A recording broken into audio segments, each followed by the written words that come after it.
ಶ್ರೀಚಕ್ರವಾಸಿನಿ ಮಹಾದೇವಿ ಅಮ್ಮ ಶ್ರೀ ಸಿಂಹವಾಹಿನಿ.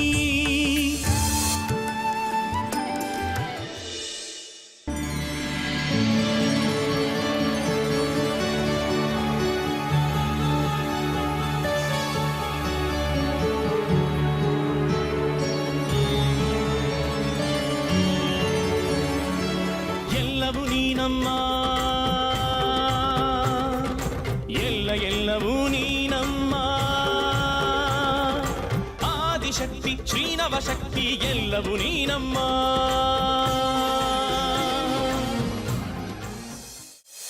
ನಿಂತ್ಕೋ. ಅದೇನ್ ಹೆಣ್ಣು ಅಂತ ಹುಟ್ಟಿದ್ಯೆ, ನಾನು ಹುಟ್ಟಿದ್ದೀನಿ ಅಂತ? ಈಗ ಯಾಕಜ್ಜಿ ಇಂಥ ಪ್ರಶ್ನೆ? ಇಂಥ ಅಧಿಕ ಪ್ರಸಂಗತನಕ್ಕೇನು ಕಮ್ಮಿ ಇಲ್ಲ. ಅಷ್ಟ ದಿವಸದಿಂದ ನಮ್ಮನೇಲಿ ಇದೆಯಾ, ವಾರ ಸಪ್ತಾಹ ಎಲ್ಲ ಮಾಡಿದೀಯಾ. ಮಡಿಯ ಮೈಲಿಗೆ ತಿಳಿಯೋದು ಬೇಡವನೇ ನಿನ್ಗೆ? ನೀವ್ ಹೇಳ್ದಂಗೆ ಸ್ನಾನ ಮಾಡಿನೇ ಮುಂದಿನ ಕೆಲಸಗಳನ್ನ ಮಾಡೋದು. ದೇವಸ್ಥಾನದ ಒಳಗೂ ಕೈಕಾಲು ತೊಳ್ಕೊಂಡೇ ಹೋಗ್ತೀನಿ. ಇದೆಲ್ಲ ನೀವೇ ಹೇಳ್ಕೊಟ್ಟಿದ್ದೀರಲ್ವಾ, ಇದಕ್ಕಿಂತ ಇನ್ನೇನ್ ಮಡಿ ಮಾಡ್ಬೇಕಜ್ಜಮ್ಮ? ಹಾಗೆ ಗರ್ಭಗುಡಿ ಒಳಗೂ ಹೋಗು ಅಂತ ನಾನೇ ಹೇಳ್ಕೊಟ್ಟಿದ್ನಾ? ಅಜ್ಜಮ್ಮ, ನಾನ್ ಯಾಕೆ ಗರ್ಭಗುಡಿ ಒಳಗೆ ಹೋಗ್ಲಿ? ಹೊರಗಡೆನೆ ಮಾಡೋದಕ್ಕೆ ಬೇಕಾದಷ್ಟು ಕೆಲಸ ಇತ್ತು ನನಗೆ. ನಿಮ್ ಶಂಕರಜ್ಜ ಬಂದು ಎಲ್ಲ ಹೇಳಿದರೆ ನನಗೆ, ನೀನ್ ಮಾಡಿದ ಅವಾಂತರಗಳನ್ನೆಲ್ಲ. ಯಾಕೆ ಸುಳ್ಳು ಹೇಳ್ತೀಯಾ? ನಮ್ಮ ಚಕ್ರಾಪುರಿ ತ್ರಿಪುರ ಸುಂದರಿ ಅಮ್ಮನ ದೇವಸ್ಥಾನ ಅಂದ್ರೆ ಸುತ್ತ ನೂರೂರಲ್ಲಿ ಮಡಿ ಮೈಲಿಗೆಗೆ ಹೆಸರುವಾಸಿ. ಅದರಲ್ಲೂ ನಮ್ಮ ಗರ್ಭಗುಡಿ ನೇಮ ನಿಷ್ಠೆ ಅಂದ್ರೆ ಸುತ್ತಮುತ್ತವರೆಲ್ಲ ಬಂದು ಭಕ್ತಿಯಿಂದ ನಡ್ಕೋತಾರೆ. ಅಂಥದ್ರಲ್ಲಿ ನೀನು ಸೀದಾ ಒಳಗೆ ನುಗ್ಗಿದ್ಯಂತಲ್ಲ, ಇದನ್ನೇನು ನಿಮ್ಮೂರಿನ ವಿಷ್ಣು ಮಾರಮ್ಮನ ದೇವಸ್ಥಾನ ಅನ್ಕೊಂಡ್ಯಾ? ಎಲ್ಲಿ ಅಂದ್ರಲ್ಲಿ ಹೇಗೆ ಅಂದ್ರಂಗೆ ನುಗ್ತಿರೋದಕ್ಕೆ? ನೀವೇನ್ ಹೇಳ್ತಿದ್ದೀರೋ ನನಗೆ ಅರ್ಥ ಆಗ್ತಿಲ್ಲ ಅಜ್ಜಮ್ಮ. ನಾನೇನು ಮಾಡಿಲ್ಲ, ನಾನು ಎಲ್ಲಿಗೂ ಹೋಗಿಲ್ಲ. ಏನ್ ಕಲಿದೆ ಇದ್ರು ಚೆನ್ನಾಗಿ ಸುಳ್ಳು ಹೇಳೋದನ್ನ ಕಲ್ತಿದ್ದಾಳೆ. ನಮ್ಮ ಸುಂದ್ರಿ ಇವಳು ಒಳಗಿದ್ದಾಳೆ ಅಂತ ಸಹಿಸ್ಕೋಬೇಕಷ್ಟೇ, ಇನ್ನೆಲ್ಲ ಒಡ್ಡೆ. ಅಜ್ಜಯ್ಯ, ಅಜ್ಜಯ್ಯ. ಕೇಳಿಸ್ತು. ನೀನು ರಾಜಲಕ್ಷ್ಮಿ ಮಾತಾಡ್ತಾ ಇದ್ದಿದ್ದೆಲ್ಲ ಕೇಳಿಸ್ತು. ಬೈಸ್ಕೊಳ್ಳೋದನ್ನು ತಪ್ಪಿಸ್ಕೊಳ್ಳೋಕ್ಕೋಸ್ಕರ ಸುಳ್ಳು ಹೇಳ್ತಾ ಇದೆಯಾ? ಸುಳ್ಳ? ನಾನೇನು ಸುಳ್ಳು ಹೇಳಿದೆ? ಈಗ ತಾನೇ ಅಜ್ಜಿ ಹತ್ರ ನೀನು ಗರ್ಭಗುಡಿ ಒಳಗೆ ಹೋಗಲೇ ಇಲ್ಲ ಅಂತ ಸುಳ್ಳು ಹೇಳಿಲ್ವಾ?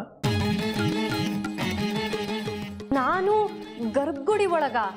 ಅಯ್ಯೋ ಅಜ್ಜಯ್ಯ, ಬಂಗಾರಿ ಬೇರೆಯವ್ರ ಚಪ್ಪಲಿನ ಕಾಯೋ ಭರದಲ್ಲಿ ಅವನ ಚಪ್ಪಲಿ ಕಳ್ಕೊಂಡ್ಬಿಟ್ಟಿದ್ದ. ಅವನ ಜೊತೆ ಸೇರ್ಕೊಂಡು ನಾನು ಅವನ ಚಪ್ಪಲಿ ಹುಡುಕ್ತಿದ್ದೆ.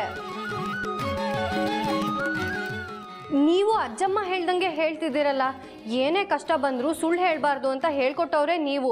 ನಾನು ಯಾಕೆ ಸುಳ್ಳು ಹೇಳಲಿ?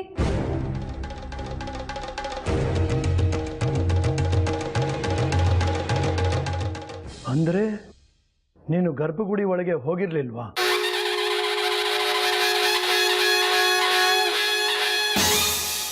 ಶುದ್ಧಿ ಮಾಡಿಬಿಡಿ, ಎಲ್ಲ ಸರಿ ಹೋಗುತ್ತೆ ಅಂತ ನೀನು ಹೇಳಿಲ್ವಾ? ಚೆನ್ನಾಗಿ ಕೇಳಿದ್ರಿ. ನಾನಲ್ಲಿದ್ರೆ ತಾನೇ ಅದೆಲ್ಲ ಹೇಳೋಕೆ. ನಾವು ಶುದ್ಧಿ ಮಾಡೋವಾಗ ಬಾಗಿಲ ಹತ್ರ ನಿಂತ್ಕೊಂಡು ಯಾರೂ ಬರದೇ ಇರೋ ಹಾಗೆ ಕಾವಲು ಕಾಯ್ತಾ ಇದ್ದಿದ್ದು ನೀನೇ ಅಲ್ವಾ? ನಿಜವಾಗ್ಲೂ ಇಲ್ಲ ಅಜ್ಜಯ್ಯ, ನಾನಲ್ಲಿಗೆ ಬರಲೇ ಇಲ್ಲ. ನನ್ನ ಸತ್ಯವಾಗ್ಲೂ ಹೇಳು, ನೀನು ಗರ್ಭಗುಡಿ ಹತ್ರ ಇರಲಿಲ್ಲ ಅಂತ.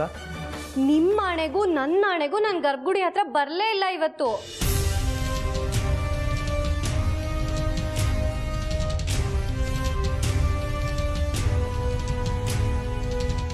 ಇಲ್ಲ ಮಗು, ನೀನು ಅಲ್ಲೇ ಇದ್ದೆ. ನಾನು ಪಂಡಿತರು ಅಮ್ಮನವ್ರಿಗೆ ಬೇರೆ ಕಂಕಣ ಕಟ್ತಾ ಇದ್ವಿ. ನೀನು ಗರ್ಭಗುಡಿ ಒಳಗೆ ಹೋಗಿದ್ರಿಂದ ಅಪವಿತ್ರ ಆಯಿತು ಅಂತ. ಅಯ್ಯೋ ಅಜ್ಜಯ್ಯ, ನಿಮ್ಗೇನೋ ಕನ್ಸು ಬಿದ್ದಿರಬೇಕು. ನನಗೆ ರಾತ್ರಿ ಏನೇನೋ ಕನ್ಸು ಬಿದ್ದರೆ ನಿಮಗೆ ಹಗಲೇ ಕನ್ಸು ಬಿದ್ದಿದೆಯಲ್ಲ. ಯಾಕೆ, ಏನಾಯ್ತು? ಜಾಜಿ ಗರ್ಭಗುಡಿಗೆ ಬಂದಿದ್ಲು. ಈಗ ಕೇಳಿದ್ರೆ ಬಂದೇ ಇಲ್ಲ ಅಂತ ಹೇಳ್ತಾಳೆ. ಅದೇ ಗೊಂದಲ. ನೀವು ಗರ್ಭಗುಡಿ ಶುದ್ಧಿ ಮಾಡಿದ್ದು ಎಷ್ಟೊತ್ತಿಗೆ? ಈಗೊಂದು ಅರ್ಧ ಗಂಟೆಗೆ ಮುಂಚೆ. ಈಗ 2 ಗಂಟೆಯಿಂದ ಜಾಜಿ ವಿದ್ಯನ್ ಜೊತೆ ಹೊರಗಡೆ ಹೋಗಿದ್ಲು. ನಾನು ಬಾವಿಕಟ್ಟೆ ಹತ್ರ ಇದ್ದಾಗ ಇಬ್ಬರು ಮನೆಗೆ ಬಂದರು. ಜಾಜಿ ಗರ್ಭಗುಡಿ ಹತ್ರ ಹೇಗಿರೋದಕ್ಕೆ ಸಾಧ್ಯ ಹೇಳಿ? ಜಾಜಿ, ನೀನು ಊಟ ಮಾಡಿವಿ ಅಂತೆ, ಬಾ.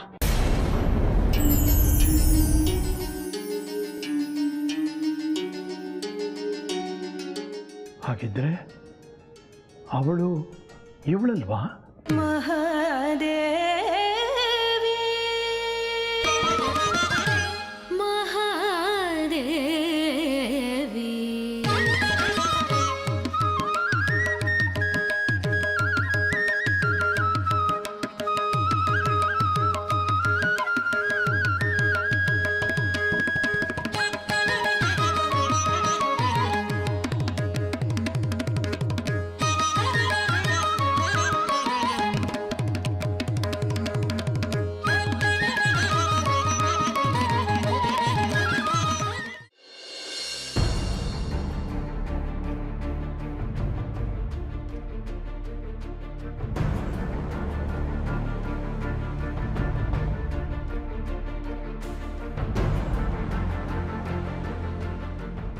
ಏನ ಬಂಗಾರಿ, ಒಂದೇ ಚಪ್ಪಲಿ ಹಾಕೊಂಡಿದ್ಯಾ? ನಾನು ಇನ್ನೊಂದು ಚಪ್ಪಲಿ ಕಳೆದೋಗಿದೆ. ಚೆನ್ನಾಗಿ ಹೇಳ್ದೆ ಕಣ ಬಂಗಾರಿ. ಚಪ್ಪಲಿ ಕಾಯೋ ನೀನೇ ಚಪ್ಪಲಿ ಕಳ್ಕೊಂಡಿದೀಯಾ ಅಂದ್ರೆ ಇನ್ನು ನಾವು ನಿನ್ನನ್ನು ನಮ್ಮ ಹೆಂಗಯ್ಯ ಚಪ್ಪಲಿ ಬಿಡೋದು? ನಾನು ಚಪ್ಪಲಿ ಕಳ್ಕೊಂಡಿದ್ದೀನಿ, ಯಾರು ಎತ್ಕೊಂಡು ಹೋಗಿಲ್ಲ. ನೀವು ನನ್ನನ್ನು ನಂಬಿ ಹೇಗಪ್ಪ ಚಪ್ಪಲಿ ಬಿಡೋದು ಅಂತ ಇನ್ನೆಲ್ಲೋ ಬಿಟ್ಟರೆ ಮತ್ತಾರು ಎತ್ಕೊಂಡು ಹೋಗ್ತಾರೆ ಅಷ್ಟೇ ನಿಮ್ಮ ಚಪ್ಪಲಿನ. ಒಂಟಿ ಚಪ್ಪಲಿ ಇರೋ ಬದಲು ಯಾವುದಾದ್ರೂ ಮದುವೆ ಮನೆ ಮುಂದೆ ಹೋದರೆ ಒಳ್ಳೆ ಚಪ್ಪಲಿ ಇರ್ತವೆ, ಮೆಟ್ಕೊ ಬರುತ್ತಾನೆ. ಹಾಗೆಲ್ಲ ಮಾಡೋದು ತಪ್ಪು. ನಾನು ಒಂಟಿ ಚಪ್ಪಲಿಯಲ್ಲಿ ಇದ್ರೂ ಪರವಾಗಿಲ್ಲ, ಹಾಗೆಲ್ಲ ಮಾಡಲ್ಲ. ಒಂದು ಕೆಲಸ ಮಾಡೋ ಬಂಗಾರಿ, ಚಪ್ಪಲಿ ಎಲ್ಲಿ ಕಳ್ಕೊಂಡ್ಯೋ ಅಲ್ಲಿ ಈ ಚಪ್ಪಲಿನೂ ಇಟ್ಬಿಟ್ಟು ಒಂದು ಫಲಕ ಬರೆದು ಹಾಕ್ಬಿಡು. ಇದ್ರ ಜೊತೆ ಚಪ್ಪಲಿ ತಂದು ಕೊಟ್ಟವ್ರಿಗೆ ಬಹುಮಾನ ಅಂತ. ಆಗ ಕದ್ದವನು ತಂದು ಕೊಡ್ತಾನೆ. ಇಲ್ಲ ಇದನ್ನು ಹೊತ್ಕೊಂಡು ಹೋಗ್ತಾರೆ, ಯಾರಿಗಾದ್ರೂ ಒಂದು ಜೊತೆ ಚಪ್ಪಲಿ ಆಗುತ್ತೆ. ಈಗ ಕದ್ದವನಿಗೂ ಇಲ್ಲ ನಿನಗೂ ಇಲ್ಲ ಅನ್ನಂಗೆ ಆಗಿದೆ. ಚೆನ್ನಾಗಿ ಹೇಳಿದ್ರಿ. ಚಂಬು ಹೋಯ್ತು ಅಂತ ತಟ್ಟೆ ಕೊಟ್ಟು ಕಣಿ ಕೇಳಿದ್ರಂತೆ. ನಾನು ಎಲ್ಲಿ ಕಳ್ಕೊಂಡೆ ಅನ್ನೋದೇ ನೆನಪಾಗ್ತಾ ಇಲ್ಲ. ಬೆಳಗ್ಗೆಯಿಂದ ಅದನ್ನೇ ನೆನೆಸ್ಕೋತಾ ಇದ್ದೀನಿ. ಕಳೆದು ಹೋಗಿರೋ ಜಾಗ ಗೊತ್ತಿದ್ರೆ ಹುಡುಕ್ಬೋದು, ಅದೇ ಗೊತ್ತಿಲ್ಲ ಅಂತೀಯಲ್ಲೋ. ಎಲ್ಲೋಯ್ತು ನನ್ನ ಚಪ್ಪಲಿ? ನಿನ್ನೆ ಎಲ್ಲ ನನ್ನ ಜೊತೆನೇ ಇತ್ತಲ್ಲ.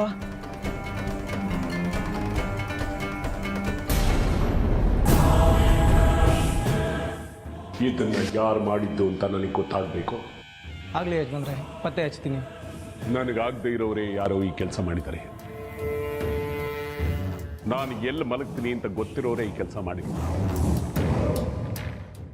ಎಲ್ಲಿಂದ ಚಪಡಿ ಕಲ್ಲು ಎತ್ತು ಹಾಕಿದ್ರೆ ನನ್ನ ತಲೆ ಅಪ್ಪಚ್ಚಿ ಆಗುತ್ತೆ ಅಂತ ಚೆನ್ನಾಗಿ ಯೋಜನೆ ಮಾಡಿಕೊಂಡೇ ಈ ಕೆಲಸ ಮಾಡಿದ್ದಾರೆ. ನಿನ್ನ ಸ್ನೇಹಿತರು ಯಾರಾದರೂ ಹೀಗೆ ಮಾಡಿರ್ಬೋದಾ? ಯಾಕೆಂದರೆ ಈ ಮನೇಲಿ ನಾನು ಎಲ್ಲಿರ್ತೀನಿ, ಏನು ಮಾಡ್ತೀನಿ, ಎಲ್ಲಿ ಮಲಗ್ತೀನಿ ಅಂತ ನಿನಗೆ ಚೆನ್ನಾಗಿ ಗೊತ್ತಿದೆ. ಅಯ್ಯಯ್ಯೋ, ನಾನು ನಿಮ್ಮ ಮನೆ ಉಪ್ಪು ತಿಂದಿದ್ದೀನಿ ಯಜಮಾನ್ರೆ. ಉಪ್ಪು ಜಾಸ್ತಿಯಾಗಿ ಒಂದೊಂದು ಸಾರಿ ನಾಲ್ಗೆ ಕೆಟ್ಟು ಸಿಹಿ ತಿನ್ನಬೇಕು ಅನಿಸುತ್ತೆ. ಹಾಗೇನಾದರೂ ನಿಮ್ಮ ಮನೆಗೂ ಇಲ್ಲ ಯಜಮಾನ್ರೆ. ಪ್ರಕಾಶ ಎಲ್ಲಿ? ಮೇಲೆ ಹೆಣ್ಣು ಸಾರಿ ಮಾಡೋದಕ್ಕೆ ಕಳಿಸಿದ್ದೀನಿ ಯಜಮಾನ್ರೆ. ಸಾರಿ, ನೀನು ಹೋಗು.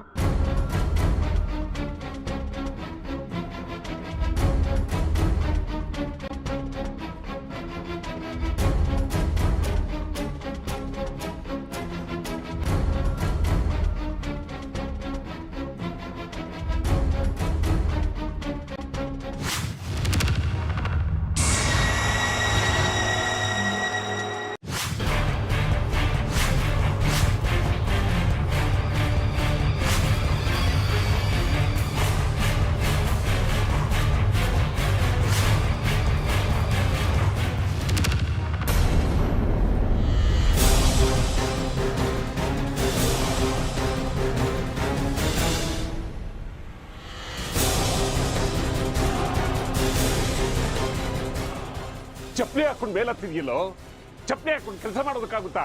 ದರಿದ್ರದವನೇ, ಚಪ್ಪಲಿ ನನ್ನ ಮೇಲೆ ಬಿದ್ದಿದ್ರೆ. ನಾನು ಚಪ್ಪಲಿನೇ ಹಾಕೋದಿಲ್ಲ ಯಜಮಾನ್ರೆ. ಚಪ್ಪಲಿ ಹಾಕ್ಕೊಂಡ್ರೆ ಈ ಕೆಲಸ ಮಾಡೋಕ್ಕಾಯ್ತದ ಯಜಮಾನ್ರೆ? ಇಲ್ಲಿ ಸಿಕ್ಕಾಕೊಂಡಿತ್ತು, ತೆಗೆದು ಎಸ್ದೆ ಯಜಮಾನ್ರೆ. ಅದು ನಿಮ್ಮ ಮುಂದೆ ಬಂದು ಬಿದ್ದಿದೆ. ಒಂದೇ ಚಪ್ಪಲಿನ ಅಲ್ಲಿದ್ದು? ಹೌದು ಯಜಮಾನ್ರೆ.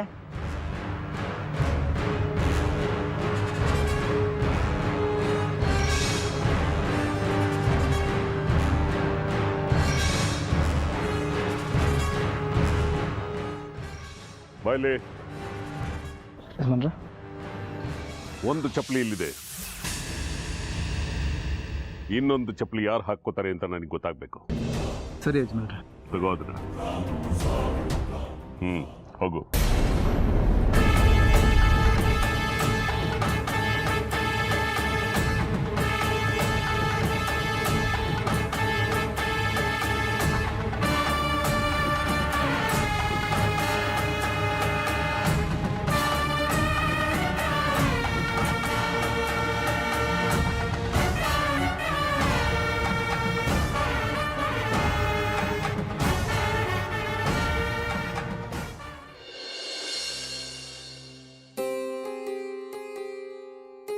ಲೋ ಶೇಖರಿ, ನಾಳೆ ಬೆಳಗ್ಗೆ ಬೇಗ ಎಬ್ಬಿಸ್ಬೇಕೇನೋ? ಆಮೇಲೆ ಬೆಳಗ್ಗೆ ಎದ್ಮೇಲೆ ಅಮ್ಮ ತಡ ಆಯ್ತು, ನನಗೆ ಹಾಗಾಯ್ತು ಹೀಗಾಯ್ತು ಅಂತ ದಾವಂತ ಮಾಡಬೇಡ. ಸರಿಯಾಗಿ ಹೇಳು. ಇಲ್ಲಮ್ಮ, ಬೇಗ ಎದ್ದು ಹೋಗಿ ಏನು ಮಾಡಬೇಕಾಗಿದೆ? ಜನ ಇಲ್ಲ, ಜಾತ್ರೆ ಇಲ್ಲ ದೇವಸ್ಥಾನದಲ್ಲಿ. ಮಾಮೂಲು ಹೊತ್ತಿಗೆ ಹೋಗ್ತೀನಿ, ನೀರಾಳವಾಗಿ ಮಲ್ಕೊ ನೀನು. ಸರಿ ಬಿಡು.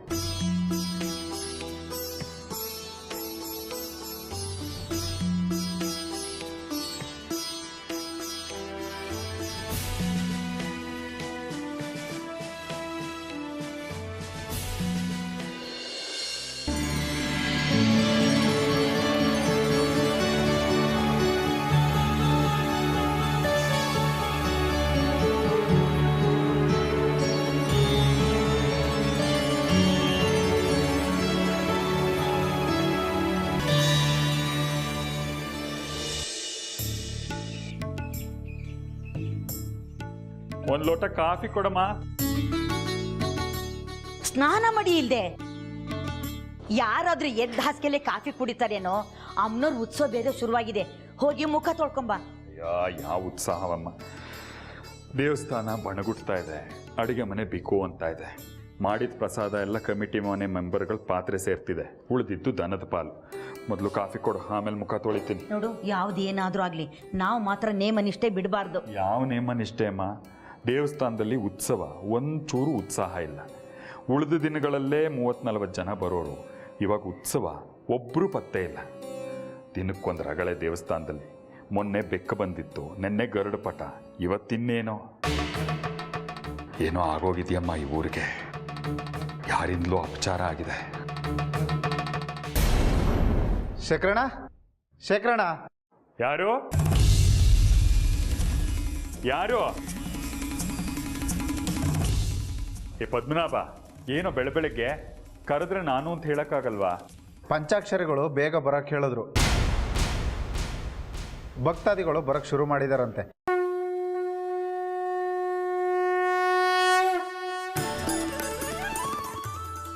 ನಿನ್ನೆ ರಾತ್ರಿ ಬಸ್ಸಲ್ಲಿ 80 ಜನ ಬಂದಿದ್ದಾರೆ. ಆ ಭಕ್ತಾದಿಗಳು ಹೇಳೋ ಪ್ರಕಾರ ಆ ಊರ ಜನನೇ ಇನ್ನೊಂದು ಗಂಟೆ ಅಷ್ಟರಲ್ಲಿ 100 ಜನ ಬರೋ ಸಾಧ್ಯತೆ ಇದೆಯಂತೆ. ನೈವೇದ್ಯಕ್ಕೆ 20 ಸೇರ್ ಅಕ್ಕಿ ಜಾಸ್ತಿ ಹಾಕಬೇಕಂತೆ. 1 ಗಂಟೆ ಮುಂಚೆ ಬೇಕಂತೆ. ನೀವು ಬೇಗ ಬನ್ನಿ. ನೋಡಮ್ಮ, ಇನ್ನೊಂದು ಗಂಟೆಲ್ಲಿ ಹಾಕ್ಬೇಕಂತೆ. ಅಯ್ಯೋ, ಇವ್ರಿಗೋ ಗಡ್ಡಕ್ಕೆ ಬೆಂಕಿ ಬಿದ್ದಾಗಲೇ ಬಾವಿ ತೋಡೋದು. ನೆನ್ನೆ ಮೊನ್ನೆ ಮಾಡಿದ ಪ್ರಸಾದ ಎಲ್ಲ ದಂಡ ಆಯಿತು. ನಾನು ಇನ್ನೂ ಸ್ನಾನವೇ ಮಾಡಿಲ್ಲ, ಇನ್ನೊಂದು ಗಂಟೆಲಿ ಪ್ರಸಾದ ಹೇಗಾಗತ್ತೆ? ನೋಡಿದ್ಯಾ ಅಮ್ಮನವ್ರ ಸೆಳೆತ ಹೇಗೆ ಶುರುವಾಯ್ತು ಅಂತ? ರಾತ್ರಿ ಕಳೆದು ಬೆಳಗಾಗೋದ್ರೊಳಗಾಗಿ ಹೊರಗಡೆಯಿಂದ ಜನ ಬರೋದಕ್ಕೆ ಶುರುವಾಗಿದ್ದಾರೆ ಅಂದಮೇಲೆ ಜನಸಾಗರ ನಿಲ್ಲೋಲ್ಲ.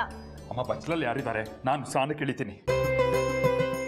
ಸದ್ಯ ಶುರುವಾಯ್ತು ಅಮ್ಮನವ್ರ ಉತ್ಸವ. ಅಮ್ಮ ತಾಯಿ, ನಿನ್ನ ನೋಡೋದಕ್ಕೆ 2 ಕಣ್ಣು ಸಾಲದು. ಅಮ್ಮ ಮಹಾತಾಯಿ.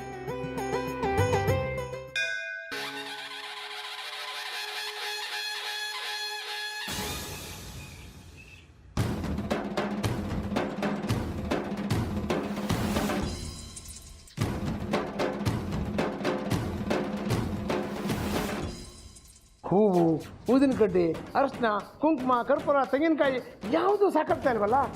ಆ ಶ್ರೀಕಾಂತಂಗೆ ತಗೊಂಬ ಅಂತ ಹೇಳಿ ಎಷ್ಟೊತ್ತಾಯ್ತು? ಲೋ ಶ್ರೀಕಾಂತ, ಎಲ್ಲ ಹೋಗಿದ್ಯಾ ನೀನು?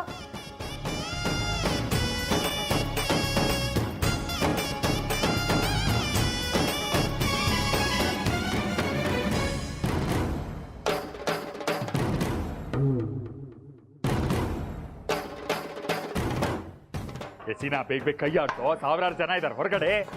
ಶೇಖರಣ, ಪ್ರಸಾದ ಎಲ್ಲ ಖಾಲಿ ಆಗಿದೆ, ಇನ್ನೂ 10 ಸೇರು ಅಕ್ಕಿ ಹಾಕ್ಬೇಕಂತೆ. ಖಾಲಿ ಆಯ್ತು ಅಂದ್ರೆ ಏನ್ ಬಡ್ಕೊಳ್ಳೋ? 10 ನಿಮಿಷ ಆಯ್ತು, ಕಳಿಸಿ. ಎಲ್ಲ ಖಾಲಿ ಆಗೋಯ್ತು.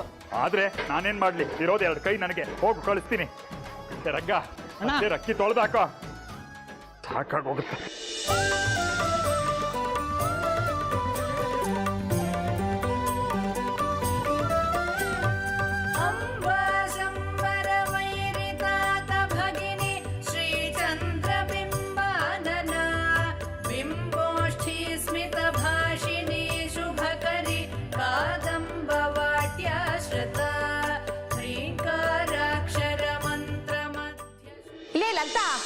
ಲಲಿತಾ ಬೇಗ ಬೇಗ ಬಾರೆ, ನಾಳೆನೆ ದೇವಸ್ಥಾನಕ್ಕೆ 200 ಹೂ ಬತ್ತಿ 200 ಮಂಗಳಾರತಿ ಬತ್ತಿ ಬೇಕಂತೆ. ಕೆಲಸ ಬಂದ್ರೆ ಪ್ರವಾಹ ಬಂದಂಗ್ ಬಂದ್ಬಿಡುತ್ತೆ, ಇಲ್ಲದೆ ಇದ್ರೆ ಇಲ್ವೇ ಇಲ್ಲ. ನೀನ್ ಮಾಡೋ ದಿನಕ್ಕೆ 50 ಬತ್ತಿ ಎಲ್ಗೂ ಸಾಕಾಗಲ್ಲ. ನಾನು ಮಾಡ್ತೀನಿ, ಬೇಗ ತಗೊಂಡ್ ಬಾ, ಇಲ್ಲೇ ಮಾಡೋಣಂತೆ.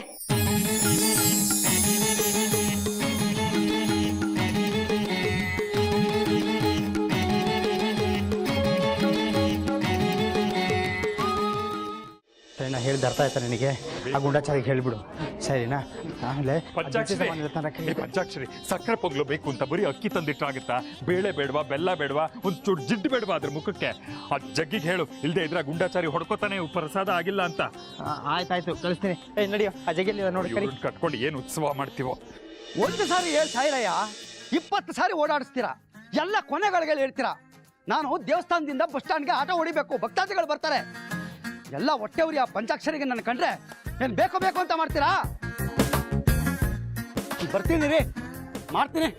ಪುರುಷೋತ್ತಮ, ಬೇಗ ಹೋಗಿ 4 kg ಬಾಳೆಹಣ್ಣು, 10 kg ಎಣ್ಣೆ, 100 kg ತುಪ್ಪ, 100 ತೆಂಗಿನಕಾಯಿ ಎಲ್ಲ ತಗೊಂಡು ಹೋಗು. ಸರಿ ಸರಿ. ನಾವು ಬರುವಾಗ ತುಪ್ಪ ತರ ಮರಿಬೇಡ್ವಾ? ಆಯ್ತು. ಶ್ರೀಕಾಂತ ಎಲ್ಲೋಗಿದೆ? ಏನೋ ಮಾಡ್ತಾ ಇದೆಯಾ ನೀನು? ಅಲ್ವಾ ಮಂಜ, ಅಲಂಕಾರಕ್ಕೆ ಹೂ ಜಾಸ್ತಿ ಬೇಕು ತಗೊಂಬ ಅಂದ್ರೆ ತರಲ್ಲ ಅಂತ ನೀನು ಯಾಕೆ? ಆ ಗುಂಡಾಚಾರ ಹೆಂಗ್ ಬೇಕು ಹಂಗೆ ಮಾತಾಡ್ತಾರಣ್ಣ. ನಾವು ಹೆಂಗಣ ಕೆಲಸ ಮಾಡೋದು? ಮುಂಚೆಲ್ಲೂ ಹೇಳಲ್ಲ ನೀವು, ಏನೂ ಇಲ್ಲ. ನಾವು ಹೆಂಗಣ ಕೆಲಸ ಮಾಡ್ಬೇಕಾಗತ್ತೆ? ಸಮಯ ಕಣೋ, ಸರಿನಾ? ಎಲ್ರಿಗೂ ಗಡಿಬಿಡಿ ಇರುತ್ತೆ, ಏನೋ ಮರ್ತಿರ್ತಾರೆ. ಮರ್ಯಾದೆ ಹೆಂಗಣ? ನೀವು ಮೊದಲೇ ಹೇಳಿರಿ, ನಾವೆಲ್ಲ ವಂಚನಲ್ಲ ಅಣ್ಣ. ನಾವೆಂದಾದ್ರೂ ತೊಂದರೆ ಕೊಟ್ಟಿದೀವಾ? ಮಂಜ, ಉಂಡಿ ತುಂಬಾಗಿದೆ ಕಣೋ, ತುಂಬಾ, ಬೇರೆ ಉಂಡಿ ತುಂಬಾ, ಹೋಗು ಹೋಗು.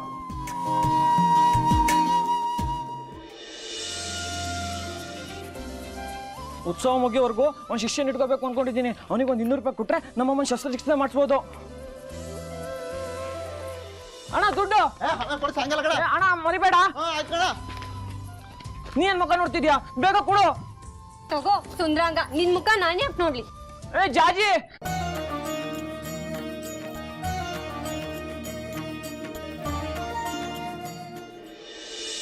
ರಂಗ, ಈ ತಗೊಳ್ಳೋ, ಗುಂಡಾಚಾರಿಗೆ ಅವ್ರಿಗೆ ಈ ಮಾಲೆನ ಕೊಟ್ಟು ಬಂದ್ಬಿಡು, ಆಯ್ತಾ? ಹಂಗೆ ಆ ಶೇಖರನ್ನ ಬರಕ್ಕೆ ಹೇಳು. ಪಂಚಾಕ್ಷರಿಗಳೇ, ರಂಗೋಲಿ ಬೆಳೆದಿದೆ. ರಂಗೋಲಿ ಬೆಳೆದಿದ್ಯಾ? ಅಣ್ಣ, ರಂಗೋಲಿ ಎಲ್ಲರೂ ಬೆಳೆಯುತ್ತಾ?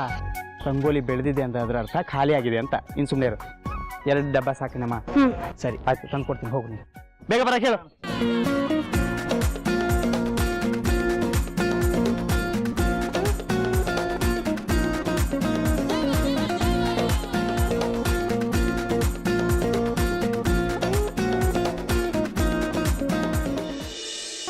महालक्ष्मी च विद्महे विष्णुपत्नी च धीमहि तन्नो लक्ष्मी प्रचोदयात्. सिन्दूरारुण विग्रहां त्रिनयनां माणिक्यमौलिस्फुरत् तारानायकशेखरां स्मितमुखीं आपीनवक्षोरुहां पाणिभ्यामलिपूर्णरत्नचषकं रक्तोत्पलं बिभ्रतीं सौम्यां रत्नघटस्थरक्तचरणां ध्यायेत् परामंबिका. ಇದೇನಿದು ವಿರೂಪಾಕ್ಷ? ಜನರು ಬರೋದಕ್ಕೆ ಶುರುವಾಗಿದ್ದಾರಂತೆ. 2-3 ದಿನಗಳಿಂದ ಯಾರೂ ಸುಳ್ದಾಡಿರಲಿಲ್ಲ ಅಲ್ಲ, ಈಗ ಇದ್ದಕ್ಕಿದ್ದಂಗೆ ಎಲ್ಲಿಂದ ಬರಕ್ಕೆ ಶುರುವಾಗಿದ್ದಾರೆ. ಇದು ಹೀಗೆ ಮುಂದುವರೆದ್ರೆ ಕಷ್ಟ. ಬರ್ಲಿ ಬಿಡು, ಅದರಿಂದ ನನಗೇನು ತೊಂದರೆ ಇಲ್ಲ. ಉತ್ಸವ ಕಾಲದಲ್ಲಿ ಜನ ಬಂದು ಹೋಗೋದು ಸಹಜ. ಅದು ಈ ಊರಿನ ನೆಂಟರು ಇಷ್ಟರು ಬಂಧು ಮಿತ್ರರು ಅಷ್ಟೇ. ಹುಡುಗಿ ಜನ ಅದು ಯಾವ ಲೆಕ್ಕಕ್ಕೂ ಇಲ್ಲ. ಈಗಾಗಲೇ 500-600 ಜನ ಬಂದು ಹೋಗಿದಾರಂತೆ. ಇನ್ನು ಉತ್ಸವದ ಸಮಯಕ್ಕೆ ಇದೇ ಅಂದಾಜಲ್ಲಿ ಲೆಕ್ಕ ಹಾಕಿದ್ರೆ 10,000-15,000 ಸಾವಿರ ಜನ ಬಂದು ಸೇರ್ತಾರೆ. ಸೇರ್ಲಿ ಬಿಡು, ಎಷ್ಟು ಜನ ಸೇರಿದ್ರೇನು ಅಮ್ಮನವ್ರ ಕಂಕಣ ಮೈಲ್ಗೆ ಆಗಿದೆ. ಮೈಲ್ಗೆ ಮಾಡಿದವನು ನಾನೇ. ಜನಶಕ್ತಿ ಹೆಚ್ಚಾಗಿರ್ಬೋದು, ಆದ್ರೆ ಅಮ್ಮನವ್ರ ಶಕ್ತಿ ಕುಂದಿರುತ್ತೆ, ಚಿಂತೆ ಬೇಡ. ಹೋಮ ಹವನ ಹವಿಸು ಇದ್ಯಾವುದು ಅಮ್ಮನವ್ರಿಗೆ ದಕ್ಕೋದಿಲ್ಲ. ಇದಿಷ್ಟು ವಿಚಾರ ನಮಗೆ ತಾನೇ ಗೊತ್ತಿರೋದು. ಮಾರಿಗುಡಿಯಲ್ಲಿ ಈ ಊರಿಗೆ ಅವನ ವರ್ಗಾವಣೆ ಆಯ್ತಂತೆ. ಅದಕ್ಕೆ ನೇಮಕಾತಿ ಪತ್ರ ತರೋದಕ್ಕೆ ಹೋಗಿದ್ದಾನೆ. ಒಳ್ಳೇದೇ ಆಯ್ತಲ್ಲ. ಅವನು ಈ ಊರಿಗೆ ಬಂದ ಮೇಲೆ ನಮ್ಮ ಬಲ ಇನ್ನೂ ಹೆಚ್ಚಾಗುತ್ತೆ. ನೋಡೋ, ಈಗ ಜನಗಳ ಚಿಂತೆ ಬಿಡು.